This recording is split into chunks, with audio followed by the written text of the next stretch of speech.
대적을 방비할 두 가지 대책, 기도와 파수꾼.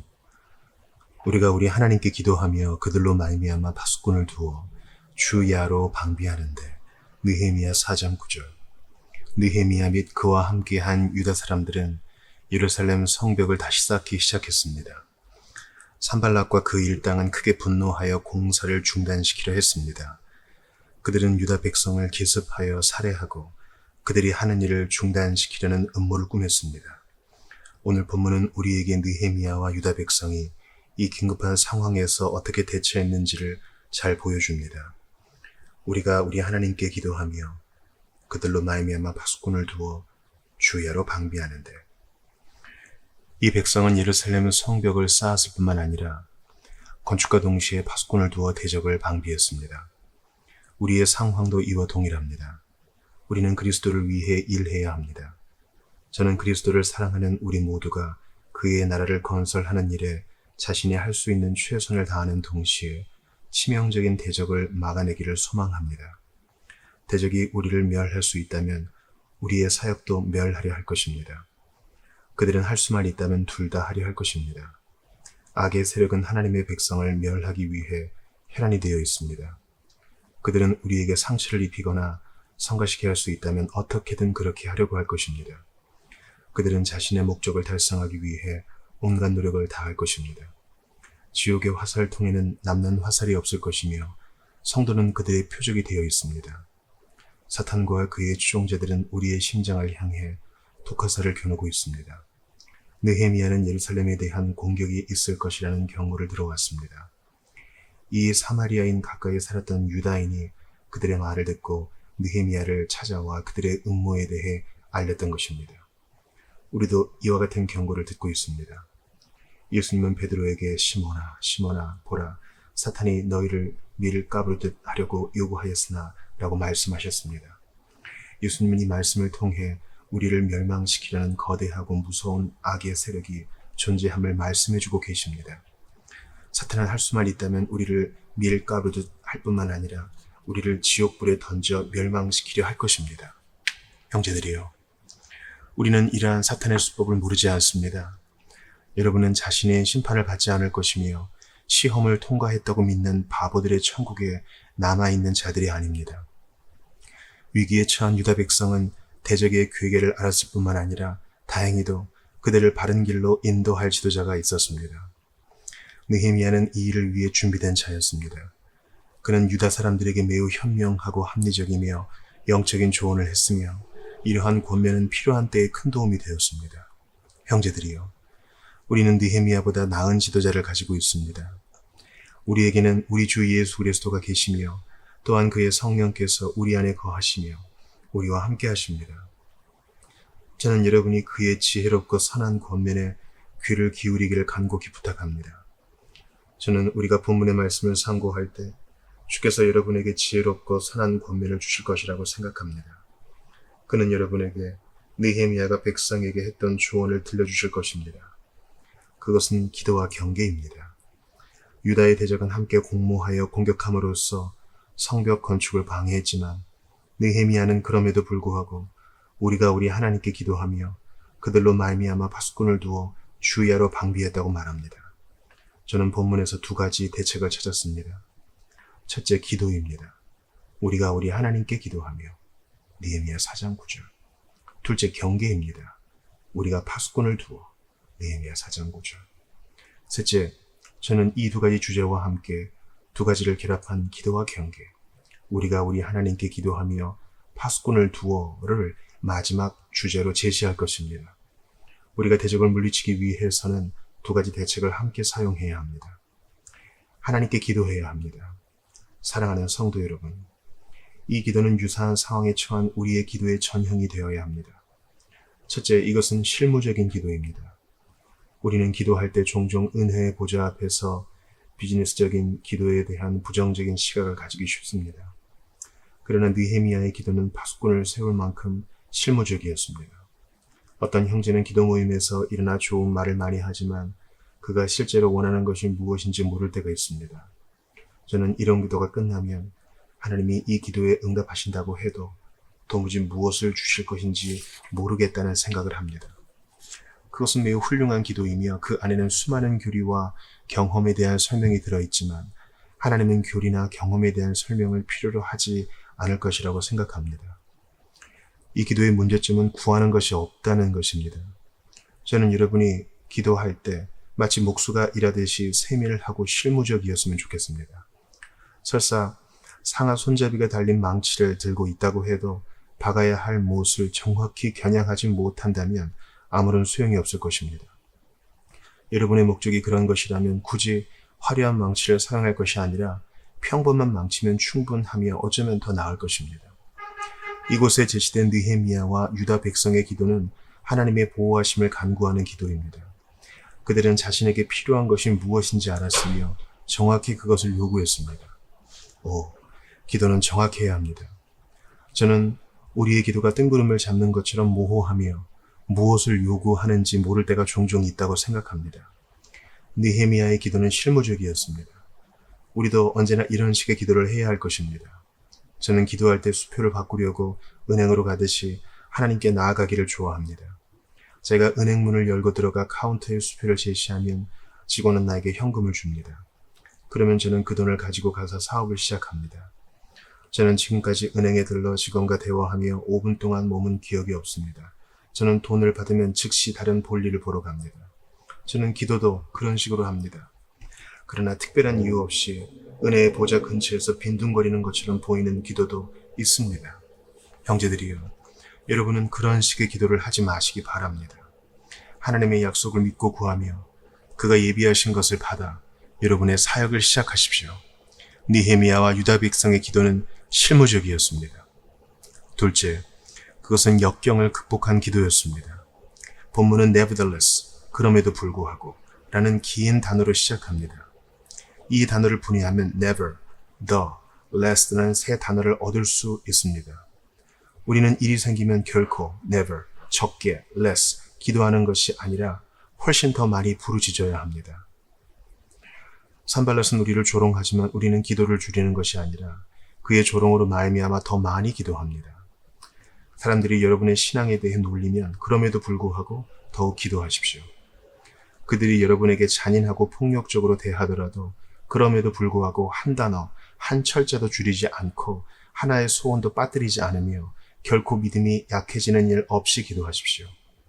사랑하는 형제들이여, 여러분이 은혜의 보좌 앞으로 나아오는 것을 가로막는 가장 큰 어려움이 무엇입니까? 여러분 앞에 어떤 장애물이 가로막고 있습니까? 아무것도 여러분이 은혜의 보좌로 나아가는 것을 방해하지 못하게 하십시오. 모든 거치는 돌들을 여러분의 징검다리로 사용하십시오. 그리고 거룩한 담대함으로 나아와 온갖 역경에도 불구하고 우리가 하나님께 기도하며 라고 말하십시오. 느헤미야의 기도는 실무적이며 역경을 극복한 기도였습니다. 셋째, 느헤미야의 기도는 우선순위가 가장 높은 기도였습니다. 본문은 느헤미야가 파수꾼을 두어 방비한 후 기도했다고 말하지 않고 우리가 우리 하나님께 기도하며 그들로 말미암아 파수꾼을 두어라고 말합니다. 기도는 언제나 마차를 끄는 무리의 선두마가 되어야 합니다. 아무리 지혜로운 방법도 기도를 우선한 후에 시행되어야 합니다. 몸이 아프면 의사를 부르되 먼저 기도하십시오. 효과가 있겠다고 생각하면 약을 먹되 먼저 기도하십시오. 여러분을 비방한 자를 찾아가 이야기하겠다고 생각하면 그렇게 하십시오. 그러나 먼저 기도하십시오. 나는 이렇게 저렇게 한 후에 그것에 대한 복 주시길 기도할 것이라고 말하는 사람도 있습니다. 기도하기 전에는 그 일을 시작하지 마십시오. 모든 일을 기도로 시작하고 기도로 진행하며 기도로 끝맺으십시오. 일을 하면서 결코 기도를 먼저 하지 않으려는 사람들도 있습니다. 왜냐하면 하나님께 복을 달라고 할 수 없는 일이기 때문입니다. 이 자리에 앉은 여러분 가운데 예배가 마치면 절대 가서는 안 될 곳을 가려는 사람이 없습니까? 그런 사람이 있다면 먼저 기도해 보시겠습니까? 아마도 그는 그것에 대해 복을 구할 수 없다는 사실을 알게 될 것이며 따라서 그곳에 가서는 안 될 것입니다. 기도한 후에 갈 수 없는 곳이라면 가지 마시기 바랍니다. 이것은 여러분이 어디로 가야 할 것인지 선택하는 좋은 지침이 될 것입니다. 느헤미야는 먼저 기도한 후 파수꾼을 세웠습니다. 넷째, 그것은 지속적인 기도였습니다. 9절 전체를 읽어보면 우리가 우리 하나님께 기도하며 그들로 말미암아 파수꾼을 두어 주야로 방비하는데 라고 되어 있습니다. 이것은 그들이 파수하는 동안 계속해서 기도했다는 뜻입니다. 그들은 개구쟁이들이 초인종을 누른 후 도망가듯 기도가 끝난 후 현장을 떠나지 않았습니다. 기도를 시작한 그들은 계속해서 기도했습니다. 주변에 대적이 있는 한 기도와 경계는 결코 중단할 수 없습니다. 그들은 파수꾼을 세워 밤새 대적을 경계하게 하는 동안 이스라엘을 지키시는 하나님께 계속해서 부르짖었습니다. 사랑하는 형제자매 여러분, 우리는 언제 기도를 그만두어야 할까요? 사람들은 우리가 하늘나라에 이르면 그만둘 것이라고 말합니다. 그것에 대해서는 확실히 알 수 없습니다. 저는 성인들이 우리를 위해 중보기도 한다는 말을 믿지 않습니다. 그러나 저는 요한계시록에 제단 아래에 있는 영혼들이 큰 소리로 대주제여 어느 때까지 하시려 하나이까 라고 부르짖는 장면을 기억합니다. 그 영혼들은 부활과 그리스도의 오심과 그의 나라의 승리를 기다리고 있습니다. 저는 그들이 그곳에서 오 주여 언제까지니이까 당신의 아들을 기억하시고 그의 이름을 영화롭게 하시며 택자의 수를 완성하소서라고 부르짖지 않고 그냥 앉아서 기다리는 모습을 상상하기 어렵습니다. 그러나 분명한 것은 우리가 이곳에 있는 한 기도를 중단할 수 없다는 것입니다. 자신은 오랫동안 언제난 상태라고 주장하는 어떤 부인은 자신의 마음은 하나님의 마음과 정확히 일치하기 때문에 더 이상 기도가 필요 없다고 말합니다. 참 가련한 사람입니다. 그리고 무지한 사람입니다. 그녀는 구원의 알파벳의 첫 자부터 다시 시작해야 하며 하나님이여 이 죄인에게 은혜를 베풀어 주시옵소서라고 기도해야 할 것입니다. 주여, 기도가 필요 없다고 생각하는 자들을 불쌍히 여겨주시옵소서. 그리스도인으로 하여금 평생 기도하게 하옵소서. 우리는 기도하는 동안에만 살아있기 때문입니다. 다섯째, 느헤미야의 기도는 맞춤 기도입니다. 여러분 가운데는 자신을 위한 기도를 좋아하는 사람도 있을 것입니다. 만일 모든 회중이 기도에 동참하여 한 목소리로 기도하려 한다면 마치 찬양을 준비하듯 준비해야 할 것입니다. 그러나 제가 보기에 이러한 기도는 기성복과 같아서 모든 사람에게 맞는 것 같지만 사실 누구에게도 맞지 않는 기도입니다. 은혜의 보좌에서 실무적인 기도를 하기 위해서는 나를 위한 맞춤 기도가 필요합니다. 이 기도는 내가 만들어내는 것이 아니라 성령께서 나의 영혼 깊은 곳에 심어 놓으시고 밖으로 분출되지 않을 수 없는 강력한 생명력을 불어넣으셨기 때문에 나의 영혼 깊은 곳으로부터 우러나오는 기도입니다. 그러므로 여러분의 언어가 문법에 어긋나고 문장이 일관성이 없을지라도 여러분의 소원이 진지하다면 여러분의 기도는 향나무 수처럼 강력한 불꽃으로 활활 타오를 것이며 하나님은 언어적 표현에 개의치 않을 것입니다. 여러분은 언어가 없다면 더 나은 기도를 할 수 있을 것입니다. 언어를 능가하는 기도가 있으며 이러한 기도는 인간의 언어로 가히 담을 수 없는 영적인 기도입니다. 따라서 느헤미야의 기도는 언어적 표현이 어떠하든 본인이 직접 만든 기도입니다. 우리가 우리 하나님께 기도하며 We made our prayer. 여섯째, 그의 기도는 기도의 본거지를 향한 기도입니다. 이것은 중요한 내용입니다. 우리가 우리 하나님께 기도하며 여러분은 세계의 중심인 보스턴에서 기도한 사람에 대해 들었을 것입니다. 그는 다음날 아침 조간에 아무개 목사가 보스턴 청중에게 여태껏 들어본 적이 없는 최고의 기도를 했다는 기사가 실렸습니다. 저는 여러분이 이런 모습으로 회중을 향한 기도를 하지 않을까 염려됩니다. 이것은 하나님이 원하시는 기도가 아닙니다. 누가 기도를 듣고 있다는 생각은 하지 않아야 합니다. 인간의 귀가 여러분의 악센트를 듣고 있다는 생각을 버려야 합니다. 여러분 자신의 기도가 되어야 합니다. 우리가 우리 하나님께 기도하며 기도가 효력을 발휘하기 위해서는 하나님께 상달되어야 한다는 것은 매우 평범한 말이지만 반드시 필요한 언급입니다. 기도가 하나님께 도달하지 않는다면 무슨 소용이 있겠습니까?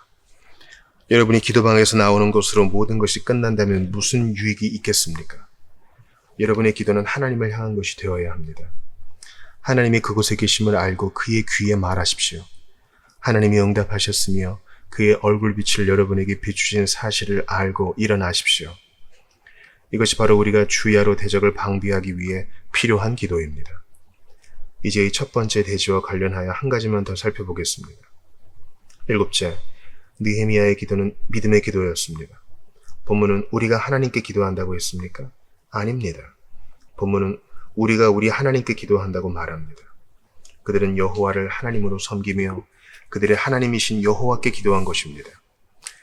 그들은 여호와가 온 땅의 하나님이시지만 특별히 그들의 하나님이 되신다는 확신을 가지고 있었으며 따라서 그들에게 자신을 내어주시고 언약적 관계를 통해 자신의 소유로 삼으신 하나님께 기도한 것입니다. 우리가 우리 하나님께 기도하며, 우리 하나님이라는 두 단어로 이루어진 짧은 구절에는 중요한 의미가 담겨 있습니다. 기도의 문은 이 두 개의 황금 경첩을 축으로 삼아 돌아갑니다. 여러분과 제가 세상의 악으로부터 구원받아 하나님의 교회를 세워나가기 위해서는 대적을 방비하기 위한 첫 번째 대책으로 느헤미야와 유다 백성이 하나님께 드렸던 강력한 믿음의 기도를 해야 할 것입니다. 두 번째 대책은 우리가 그들로 말미암아 파수꾼을 두어 주야로 방비하는 것입니다. 첫째, 파수꾼을 세우는 일은 지정된 사역입니다. 파수꾼을 두어 set. 느헤미야는 자, 이제 너희 가운데 몇 명은 나가서 보초를 서라고 명령함으로써 보초 서는 곳을 아무나 자원하는 자에게 맡기지 않고 파수꾼을 두어라고 했습니다. 일정한 수의 사람들이 정해진 장소, 정해진 시간에 모여 일정한 시간 동안 대적을 경계하는 임무를 수행해야 했습니다. 형제들이여, 만일 우리가 자신을 지키는 일을 해야 한다면 마땅히 해야 할 일입니다. 분명한 의지력을 가지고 그렇게 해야 할 것입니다. 우리는 나는 경계를 철저히 할 것이라는 말만 해서는 안 될 것입니다. 여러분은 반드시 철저하게 경계해야 하며 여러분의 경계는 기도만큼 분명하고 확실한 행위가 되어야 할 것입니다. 우리가 파수꾼을 두어라고 했습니다. 여러분 가운데는 부대마학사에서 보초들이 교대하는 것을 본 사람들도 있을 것입니다. 또한 회사마다 정한 시간에 경비를 세웁니다. 만일 여러분이 9시에 잠자리에 든다면 자는 동안 주께서 지켜주시기를 기도하십시오. 아침에 일어나 출근할 때 파수꾼을 세우십시오. 저녁 식탁에 앉을 때 파수꾼을 세우십시오. 집으로 돌아오면 파수꾼을 세우십시오. 인간은 파수꾼을 세우지 않으면 얼마나 쉽게 악에 빠지는 존재인지 모릅니다. 둘째, 이 일은 철저하게 진행된 사역입니다. 느헤미야는 우리가 그들로 말미암아 파수꾼을 두어 주야로 방비하는데 라고 말합니다. 이 구절에서 그들로 말미암아 because of them은 그들에 맞서 over against them으로 번역하는 것이 나을 것입니다. 대적이 있는 곳에는 파수꾼을 세우겠다는 것입니다. 대적이 이쪽 방향에서 나타날 것 같습니까? 좋습니다. 그곳에 파수꾼을 세우십시오. 그들이 방향을 바꾸어 저쪽에서 나타날 것 같습니까? 좋습니다. 그곳에 파수꾼을 세우십시오. 어쩌면 그들은 정면 담벼락을 타고 올라올지도 모릅니다. 좋습니다. 그곳에 파수꾼을 세우십시오. 우리가 그들에 맞서 파수꾼을 두어 성격이 불같은 형제가 있습니까? 그곳에 파수꾼을 세우십시오. 성미가 매우 까다롭거나 비판적이거나 다른 사람의 결점을 들추어 내기 좋아하는 사람이 있습니까? 그곳에 파수꾼을 세우십시오. 자랑하기를 좋아하는 사람도 있고 불신앙적인 사람도 있습니다. 대적이 나타날 가능성이 높은 바로 그런 곳에 파수꾼을 세우십시오. 우리가 우리 하나님께 기도하며 그들로 말미암아 파수꾼을 두어. 셋째, 그것은 지속적인 사역입니다. 느헤미야는 그들로 말미암아 파수꾼을 두어 주야로 방비하는 데라고 말합니다. 무슨 말입니까? 서서 밤을 꼬박 샌다는 것입니까? 물론 그런 뜻입니다. 산발랏이 그들에게 언제 공격할지 알려주었다면 그 시간 외에는 잠을 잤을 것입니다. 그러나 그는 아무런 정보도 주지 않았습니다. 따라서 그들은 주야로 방비할 수밖에 없습니다. 마귀는 여러분에게 언제 공격할지 알려주지 않습니다. 마귀는 기습적으로 공격할 것입니다. 그러므로 주야로 방비해야 합니다. 넷째, 이것은 지식적인 사역입니다. 그들은 산발랏이 공격할 것을 알고 있었기 때문에 파수꾼을 세웠습니다. 여러분은 자신의 마음속에 자리 잡은 재앙에 대해 많이 알면 알수록 더 많은 파수꾼을 세울 것입니다. 여러분은 세상 정욕을 통한 시험에 대해 많이 알면 알수록 더 많은 파수꾼을 세울 것입니다. 나이가 많을수록 더 많이 경계해야 합니다. 나이 많은 한 친구는 오 목사님 그런 말씀하지 마세요. 잘못하고 있는 것은 젊은 사람입니다 라고 말합니다. 정말 그렇습니까? 구약 성경이나 신약 성경에서 젊은 사람이 방황하는 것을 본 적이 있습니까? 성경은 우리에게 나이 많은 자 가운데 경계를 늦춤으로 사탄의 올무에 걸린 자들이 많다는 사실을 보여줍니다. 그러므로 여러분은 백발이 성성해도 파수꾼을 세워야 합니다. 왜냐하면 여러분은 진주문을 열고 새 예루살렘의 황금길을 걷기까지 사탄의 사정권에서 벗어날 수 없기 때문입니다. 사랑하는 성도들이여, 여러분과 저는 우리의 거룩한 믿음을 공격하는 대적을 방비하기 위해 파수꾼을 세워야 합니다. 어떤 사람들은 나에게 이렇게 말합니다. 당신은 왜 그처럼 부정적인 시각에서 보려 합니까? 사람들이 좋아하는 대로 믿게 해보십시오. 하나님을 위한 당신의 사역을 계속하고 그에게 그들을 바로잡아 달라고 기도하십시오. 저는 기도하며 파수꾼을 세우는 일을 해야 한다고 믿습니다. 우리는 성도들에게 단번에 주신 구원을 매우 조심스럽게 지켜야 합니다. 여러분이 신앙을 고백한 그리스도인과 기독교 사역자들이 신조를 모두 부인하거나 하나님의 말씀을 그대로 받아들이는 것이 아니라 왜곡하거나 지극히 높으신 자의 이름으로 거짓을 전파하는 것을 보면 그들을 방비하기 위해 누군가 파수꾼을 세울 때라는 사실을 알아야 할 것입니다. 야경꾼의 자리는 결코 편한 처수가 아니지만 저는 복되신 주인을 위해 기꺼이 그 자리를 택하겠습니다. 믿음을 부인한 자들과 악한 동맹을 맺은 그리스도의 종들은 마지막 날에 그 일에 대한 책임을 져야 할 것입니다. 형제들이여, 우리는 주께서 오실 때 기도하며 파수하는 모습을 보여드립니다. 그러나 사랑하는 성도 여러분, 우리는 정신을 차리고 개인적인 대적을 방비하기 위한 파수꾼을 세워야 할 것입니다.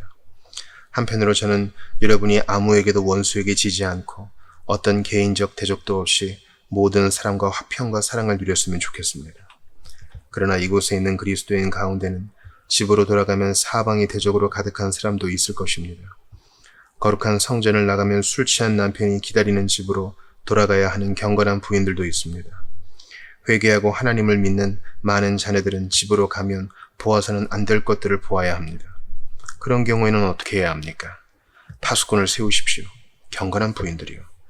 혹시 여러분이 믿지 않는 남편을 구원하는 도구가 될지 어떻게 알겠습니까? 그렇다면 파수꾼을 세워야 합니다. 여러분이 그에게 마음을 조금도 주지 않는 방법으로는 결코 남편을 구원할 수 없을 것입니다. 또한 그리스도께로 나아와 교회의 구성원이 된 자녀들이요. 여러분은 순종하고 따라야 할 의무가 있습니다. 그렇지 않으면 여러분의 부모를 구주께로 인도하려는 기대는 물거품이 되고 말 것입니다. 파수꾼을 세우십시오. 여러분은 내가 조금만 잘못해도 부모님은 크게 문제 삼습니다 라고 말할 것입니다. 나도 잘 알고 있습니다. 그렇기 때문에 파수꾼을 세우고 더욱 조심해야 한다는 것입니다. 여러분의 성격에 파수꾼을 세우고 여러분의 말에 파수꾼을 세우며 여러분의 행동에 파수꾼을 세우십시오. 인내하고 온유하며 사랑하는 자가 되십시오. 성령으로 하여금 여러분 안에서 이 모든 역사를 이루게 하십시오. 그러나 우리 안에는 우리 밖에 있는 대적보다 더 무서운 일련의 대적이 도사리고 있습니다. 우리는 우리 안에 있는 부패한 본성의 악한 경향에 대해 파수꾼을 세워야 합니다. 아마도 여러분은 파수꾼을 어떻게 세웁니까? 라고 물을 것입니다. 첫째, 여러분은 여러분이 방비할 대적에 대해 알아야 합니다. 그리스도인의 삶을 시작하는 사람은 자신의 약점이 무엇인지 알아야 합니다.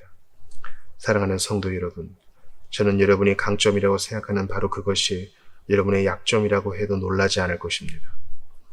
여러분이 나는 이 부분만큼은 절대 잘못하는 일이 없을 것이라고 생각하는 그곳이 바로 여러분이 넘어지기 쉬운 곳이라는 것입니다. 약점이 드러나는 곳마다 파수꾼을 세우십시오. 여러분이 지금까지 신앙생활을 하는 가운데 잘못된 일로 성령을 근심하게 한 적이 있다면 그곳에는 특히 2배의 파수꾼을 세우십시오. 여러분이 한 번 실족한 곳은 또다시 실족할 수 있습니다. 왜냐하면 여러분은 같은 사람이기 때문입니다. 사랑하는 형제들이요. 여러분이 안전하다고 생각하는 순간마다 파수꾼을 세우십시오. 특정 부분에서 결코 시험에 들지 않을 것이라고 확신하는 것은 곧 여러분이 루시퍼처럼 교만해 있음을 보여준다는 사실을 기억하십시오. 파수꾼을 세우십시오. 파수꾼을 세우십시오. 파수꾼을 세우십시오. 죄의 원인이 될 수 있는 모든 요소를 제거하십시오. 어떤 행위가 여러분을 죄로 인도한다면 그쪽으로 가지 마십시오.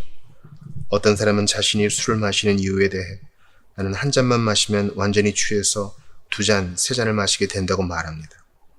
그것이 사실이라면 처음 한 잔을 시작하지 않아야 할 것입니다. 그러나 혹자는 친구들과 어울리다 보면 자제심을 잃고 맙니다 라고 말할 것입니다. 그렇다면 친구들과 어울리지 마십시오. 많은 무리와 함께 지옥에 가기보다 외톨이로 천국에 가는 것이 낫습니다. 여러분 눈과 오른팔이 여러분으로 하여금 범죄케 하기 전에 여러분의 눈을 뽑고 여러분의 팔을 자르기 바랍니다. 유혹이 있을 것으로 예상되는 곳에는 가지 마십시오. 맞는 말씀입니다. 그러나 나는 직업상 그런 곳을 가지 않을 수 없습니다 라고 말하는 사람도 있을 것입니다.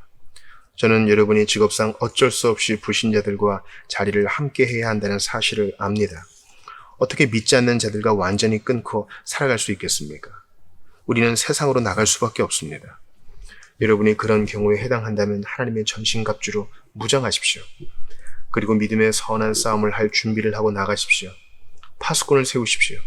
파수꾼을 세우십시오. 파수꾼을 세우십시오. 죄의 시초의 파수꾼을 세우십시오. 기억하십시오. 사탄은 한 번 중단된 장소에서 다시 시작하지 않습니다. 사탄은 작은 죄로부터 시작하며 점차 큰 죄로 진행합니다. 사탄은 우리를 유혹할 때 처음부터 원하는 모든 것을 얻으려 하지 않습니다. 그는 조금씩 우리를 끌어들여 점차 큰 죄를 범하게 합니다. 저는 그리스도인이 현재로서는 지나치게 엄격할 수 있다는 말을 믿지 않습니다. 우리가 섬기는 하나님은 매우 엄격하신 분입니다. 내 하나님 여호와는 질투하는 하나님인즉 출애굽기 20장 5절.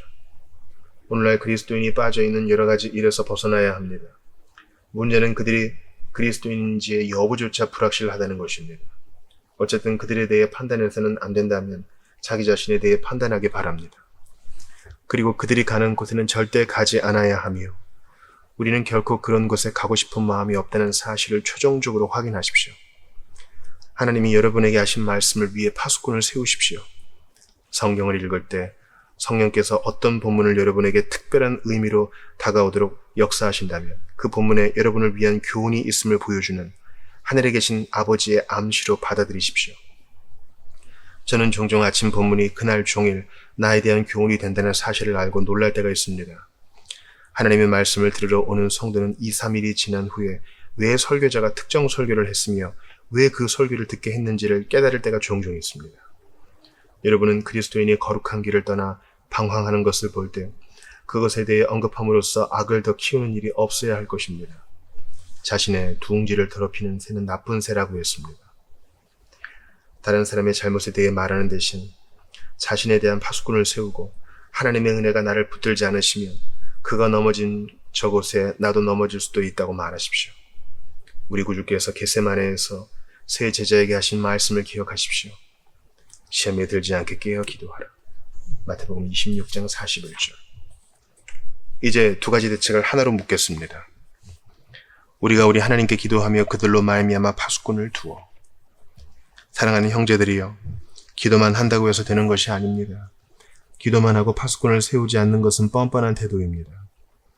여러분은 마귀가 그리스도를 시험할 때 성전 꼭대기에서 뛰어내리라고 한 것처럼 하나님을 믿는 척하면서 자신을 위험에 던지려는 것입니다. 여러분은 기도했다면 반드시 파수꾼을 세워야 합니다. 파수꾼을 세우지 않는 기도는 위선입니다. 죄에서 지켜달라고 기도하면서 유혹이 있는 곳으로 간다면 그의 기도는 조롱하는 행위에 지나지 않을 것입니다. 왜냐하면 그는 실천에 옮기지 않았기 때문입니다. 그러나 때로는 무지가 이처럼 파수꾼을 세워 경계하지 않는 기도로 이어지기도 합니다. 우리가 잊어버리지 않아야 할 것들은 또 있습니다. 간단한 사례를 들어보겠습니다. 수업 내용을 잘 이해하지 못하는 학생이 있었습니다. 옆자리에 앉은 다른 학생은 수업 내용을 정확히 알고 있었습니다. 친구가 물었습니다. 제인, 너는 어떻게 수업 내용에 대해 그처럼 잘 알고 있니? 제인은 나는 하나님께 나를 도와달라고 기도하기 때문에 알고 있어 라고 대답했습니다. 다음날 그 친구가 수업 시간에 일어났으나 대답을 하지 못했습니다. 수업을 마친 후 친구가 말했습니다. 나도 하나님께 기도했는데 어제보다 더 모르겠어. 제인이 물었습니다. 너는 수업 내용에 대해 공부하지 않았니? 공부하지 않았어. 그러면서 그녀가 이렇게 대답했습니다. 나는 기도하면 다 되는 줄 알았어. 그 친구는 공부를 하지 않았기 때문에 당연히 몰랐던 것입니다. 마찬가지로 여러분은 기도와 함께 파수꾼을 세워야 합니다. 여러분의 말과 생각과 손에 날마다 파수꾼을 세워야 합니다. 그렇지 않으면 기도는 아무 소용이 없을 것입니다. 저는 하나님께 보호해달라고 기도하면서 큰 위험을 자초하는 사람들을 알고 있습니다. 저는 어떤 사람이 이 문제를 기도로 해결하기로 결심했다는 말을 수없이 하는 것을 들으면서 그 사람에게 화가 나기 시작했습니다. 그는 자신의 실수로 일을 벌려놓고는 기도로 해결할 일이라는 말로 변명하고 있기 때문입니다. 불신자와 결혼한 한 청년은 기도로 문제를 해결하겠다고 말합니다. 어떤 그리스도인 여성은 믿지 않는 남자와 결혼했는데 하나님의 말씀을 순종하지 않았다는 비판을 받자 기도로 해결할 문제라고 했습니다. 여러분이 정말로 하나님의 인도하심을 받았다면 성경이 하나님의 자녀에게 명백히 금한 일은 하지 않을 것입니다. 파수꾼을 세우지 않는 기도는 우리를 악으로부터 보호하기에 충분하지 않습니다. 사랑하는 성도 여러분, 다른 한편으로 기도는 하지 않고 파수꾼만 세우는 건 역시 무익한 일입니다. 나는 언제나 온전하게 서 있을 것입니다. 라고 말하면서 기도하지 않는 것은 자만심입니다. 이러한 자만심은 악으로 이어질 수밖에 없습니다. 파수꾼만 세우고 기도하지 않는다면 잠이 들게 될 것이며 여러분의 경계도 끝나고 말 것입니다. 여러분은 기도하며 파수꾼을 세울 때만이 잠들지 않고 경계를 계속할 수 있습니다. 기도하지 않으면 경계를 서는 일이 지칠 수밖에 없으며 기도의 막간을 통해 쉼을 얻고 계속해서 경계를 설 수 있는 힘을 얻지 못하면 포기할 수밖에 없을 것입니다. 이제 말씀을 마치려 합니다. 기도와 파수꾼을 세우는 두 가지를 합하십시오. 또는 본문이 제시하듯이 기도하며 파수꾼을 세우십시오. 두 가지는 서로에게 힘이 됩니다. 기도는 파수꾼을 세울 것을 요구하며 기도는 파수꾼을 깨어있게 하며 기도는 파수꾼을 밤새 서 있게 하는 양식이며 기도는 파수꾼에게 경고하는 불이 됩니다. 한편으로 파수꾼을 세우는 것은 기도에 도움이 됩니다. 왜냐하면 그것은 기도가 사실임을 입증하기 때문입니다. 파수꾼을 세우는 것은 기도를 더욱 활성화시킵니다. 왜냐하면 대적은 우리의 기도를 더욱 불붙게 하기 때문입니다. 뿐만 아니라 파수꾼을 세우는 일은 곧 기도입니다. 파수꾼을 세워 방비하는 것이 진실하다면 그것이 곧 기도라는 것입니다. 두 가지는 하나로 결합되어야 합니다. 사랑하는 형제들이여, 저는 여러분을 보내기 전에 이 말씀을 들려주고자 합니다. 우리가 우리 하나님께 기도하며 그들로 말미암아 파수꾼을 두어 주야로 방비하는데, 그러나 저는 이 자리에 앉은 여러분 모두에게 말한 것이 아닙니다. 여러분 가운데 일부는 기도하지 않으며 일부는 파수꾼을 세울 수 없습니다. 여러분에게 들려줄 메시지는 거듭나야 한다는 것입니다. 여러분은 먼저 그리스도인의 생명을 얻은 후에야 그리스도인의 의무를 할 수 있습니다. 그리스도인의 생명을 얻는 유일한 방법은 주 예수 그리스도를 믿는 것입니다. 그의 귀한 보혈의 샘으로 오십시오. 그 샘에서 씻고 깨끗함을 받으십시오. 그리고 성령의 깨우침을 받아 파수꾼을 세우십시오. 저는 이 예배를 통해 사람들이 그리스도께로 나아오기를 소망합니다. 왜냐하면 저는 하나님의 백성에 대해 설교해 왔지만 그들이 여러분을 위해 파수꾼이 되고 여러분을 위해 기도한다면 그들의 기도와 경계를 통해 여러분에게 복이 임할 것이기 때문입니다. 저는 주께서 여러분에게 이러한 복을 허락해 주시기를 기도합니다. 너희는 여호와를 만날 만한 때에 찾으라. 가까이 계실 때에 그를 부르라. 이사야 55장 6절. 저는 오늘 밤 많은 사람들이 이 주님을 찾아 만나기를 간절히 원합니다. 누구든지 주의 이름을 부르는 자는 구원을 받으리라고 했습니다. 하나님이 이 자리에 앉은 여러분 모두에게 이러한 복을 허락해 주시기를 예수님의 이름으로 기원합니다. 아멘.